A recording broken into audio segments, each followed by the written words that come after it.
RSS এর পাতা ফাঁদে আমার রাজ্য সরকার পা দিয়েছে। যাহাই বিজেপি তাহাই তৃণমূল, যাহাই তৃণমূল তাহাই বিজেপি। মানুষের গণতান্ত্রিক অধিকারকে চুরি করার পরিকল্পনা করেছে মমতা বন্দ্যোপাধ্যায়। 5ই ডিসেম্বরের মধ্যে রাজ্যে যত ওয়াকফ সম্পত্তি আছে সেই সমস্ত ওয়াকফ সম্পত্তি কিন্তু উম্মিদ পোর্টালে আপলোড করতে হবে, সেই সমস্ত ওয়াকফ সম্পত্তির তথ্য। এটা অত্যন্ত কম সময় বলে রাজ্যের একাংশ এক একটা সংগঠন তারা কিন্তু বিভিন্ন সংগঠন তারা কিন্তু মনে করছেন, এবং সেই জন্যই আজকে কিন্তু তারা ওয়াকফ অফিস অভিযান করছেন। এবং সেই চিত্র আমার ক্যামেরা পার্সনকে দেখাতে বলবো। কনস্টিটিউশন প্রোটেকশন ফোরাম তারা কিন্তু ওয়াকফ অভিযান রাজ্য ওয়াকফ বোর্ডে ডেপুটেশন জমা দিতে চাইছেন, এবং তাদের যে একটাই দাবি যে এত কম সময়ের মধ্যে এত বৃহৎ একটা সম্পত্তির তালিকা সেটা কিন্তু দেওয়া কোনো মতে সম্ভব না। সেই জন্যই তাদের আজকের এই র্যালি এবং এই যে ডেপুটেশন কর্মসূচি, এবং তারা কি বলছে তাদেরকে শোনাবো আপনাদের। না, এই যে বৃহৎ পরিমাণের একটা সম্পত্তি সেটা 5ই ডিসেম্বরের মধ্যে আপলোড করতে হবে, কতটা চ্যালেঞ্জিং? এই লড়াইটা সংবিধান রক্ষার লড়াই। সংবিধান আমাদের জাতি ধর্ম নির্বিশেষে সবারকে সমান অধিকার দিয়েছে। আমরা মনে করি এটা একটা ষড়যন্ত্র চলছে, এবং সুপ্রিম কোর্টের কাছে আমাদের আস্থা ছিল যে সুপ্রিম কোর্ট অন্তত সংবিধান রক্ষার্থে সমস্ত জাতি ধর্ম মানুষকে তার সমান অধিকার দেবে, প্রত্যেকটা জাতি ধর্মের মানুষ তার সমান অধিকার ভোগ করবে। কিন্তু আমরা কি দেখলাম, এবং আরএসএস এর পাতা ফাঁদে আমার রাজ্য সরকার পা দিয়েছে। এটাই স্বাভাবিক। আমরা বারবার বলে এসেছি মাননীয় মুখ্যমন্ত্রী নাগপুরের নির্দেশে এই রাজ্যের তার কর্মসূচিকে ইমপ্লিমেন্ট করে, কারণ আমরা দেখেছি যে নাগপুরের সমস্ত কর্মসূচিকে ইমপ্লিমেন্ট করার ক্ষেত্রে আর রাজ্য বিজেপির সভাপতি শ্রমিক ভট্টাচার্য বলছেন যে বিজেপি তৃণমূল তৈরির সময় লেবার রুমে রাজনাথ সিং, অটল বিহারী বাজপেয়ী এবং জর্জ ফার্নান্ডেজরা উপস্থিত না থাকলে তৃণমূলের জন্ম হতো না। কিন্তু ঠিক একই কথা আমরা মুকুল রায়ের মুখ থেকে আমরা শুনেছিলাম, মুকুল রায়ের কাছ থেকে আমরা শুনেছিলাম কি শুনেছিলাম, যাহাই বিজেপি তাহাই তৃণমূল, যাহাই তৃণমূল তাহাই বিজেপি। কিন্তু আমরা মনে করি যে ওয়াকফ সম্পত্তি, সংখ্যালঘু মুসলমানদের সম্পত্তি, সমস্ত তথ্যই ওয়াকফ বোর্ডের কাছে আছে।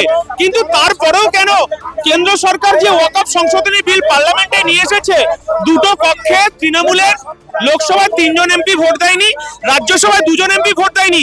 আমরা মনে করি বিজেপির সঙ্গে তৃণমূলের একটা গভীর ষড়যন্ত্র, এবং রাজ্য সরকার যখন এসআইআর এর আবহে সারা রাজ্যের মানুষ যখন আতঙ্কের মধ্যে আছে, ভয়ের মধ্যে আছে, তখন চুপি সারে এটা সংখ্যালঘু মানুষের গণতান্ত্রিক অধিকারকে চুরি করার আমরা মমতা বন্দ্যোপাধ্যায়কে দেখেছি, তিনি হিজাব পরে বোরকা পরে ধর্মতলায় রেড রোডে তিনি নামাজ পড়েন, দোয়া আদায় করেন, ইনশাআল্লাহ সুবহানাল্লাহ বলেন। এই রাজ্যের মুসলমানদেরকে তিনি দুধেল গাই বানিয়েছেন। আমরা মনে করি সংবিধান রক্ষা করার ক্ষেত্রে আমরা আজকে রাস্তায় নেমে আমরা ওয়াকফ বোর্ডের কাছে কৈফিয়ত চাইছি যে এত তাড়াহুড়ো কিসের। মাননীয় মুখ্যমন্ত্রী সবসময় তিনি জুডিশিয়াল ম্যাটারের কথা বলেন, আমি কোনো মন্তব্য করব না। তারপরও এই রাজ্যের মুখ্যমন্ত্রী যখন বিজেপিকে রক্ষার নাম করে সংখ্যালঘুদের ত্রাতা হিসেবে কাজ করেন।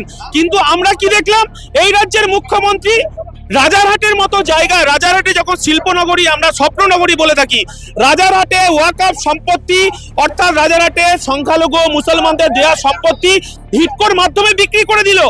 এই সাহস মমতা বন্দ্যোপাধ্যায় কোথায় পাচ্ছেন? কারণ আমরা জানি এই রাজ্যে আরএসএস যেমন তৃণমূলের নেতা শুভেন্দু অধিকারীকে মার্কেটে ছেড়ে রেখে দিয়েছেন, ঠিক তেমনি এই বাইনারি পলিটিক্সের মধ্য দিয়ে সংখ্যালঘু মানুষের তার গণতান্ত্রিক অধিকার কেড়ে নেওয়ার যে পরিকল্পনা, কেড়ে নেওয়ার যে ষড়যন্ত্র, সেই ষড়যন্ত্রের বিরুদ্ধে আমরা ধর্মনিরপেক্ষতা বজায় রাখার স্বার্থে, সংবিধানকে রক্ষা করার স্বার্থে আজকে আমরা জাতি ধর্ম নির্বিশেষে আমরা রাস্তায় আছি। কারণ যে কোনো মূল্যে আমাদের সংবিধানকে রক্ষা করতেই হবে। বাবা সাহেব আম্বেদকর যে সংবিধান আমাদেরকে দিয়েছে, যে অধিকার আমাদেরকে দিয়েছে, দিল্লির বিজেপি সরকার আর রাজ্যের তৃণমূল সরকার গরিব, খেটে খাওয়া, শ্রমজীবী, আদিবাসী, দলিত, মতুয়া, নমশূদ্র সমস্ত মানুষের তার গণতান্ত্রিক অধিকারকে হরণ করছে। আমরা তারই প্রতিবাদে আজকে ওয়াকফ বোর্ডকে বলে দিতে চাই যে সংবিধান আমাদেরকে যে অধিকার দিয়েছে, এতদিন ওয়াকফ বোর্ড যে দায়িত্ব পালন করে এসেছে, তারপরে উমিদ পোর্টালে এত তাড়াহুড়ো করে মুসলমানদের তাদের সম্পত্তি, তাদের বাপ জ্যাঠা কাকা, তাদের পৈতৃক সম্পত্তি, তারা আল্লাহর নামে যে সম্পত্তি দান করেছে, এত তাড়াতাড়ি কেন এসআইআর এর আবর্তে মানে চৌর্যবৃত্তি করা হচ্ছে? এই কৈফিয়ত আজকে আমরা ওয়াকফ বোর্ডের কাছে জানতে চাইছি। কারণ ভারতবর্ষের সংখ্যালঘু, আদিবাসী, মতুয়া সমস্ত জাতি ধর্মের ওপর বিজেপি এবং এই রাজ্যের তৃণমূল যে দমনপীড়ন নীতি শুরু করেছে, আমরা তার বিরুদ্ধে, তার প্রতিবাদী আজকে আমরা রাস্তায় নেমে ওয়াকফ বোর্ডের কাছে আমরা কৈফিয়ত চাইতে যাচ্ছি।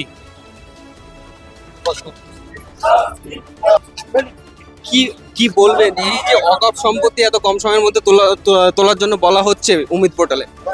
এটা একটা আমাদের প্রতি চরমভাবে বঞ্চনা এবং ষড়যন্ত্রের একটা রূপ, যে মুসলমানদের সম্পত্তি কুক্ষিগত কিভাবে কি করা যায়, যার একটা হঠাৎ করে আমাদের মুখ্যমন্ত্রী নবান্ন থেকে ঘোষণা করলেন যে উম্মিদ পোর্টালের নাম লিখতে নথিভুক্ত করতে হবে।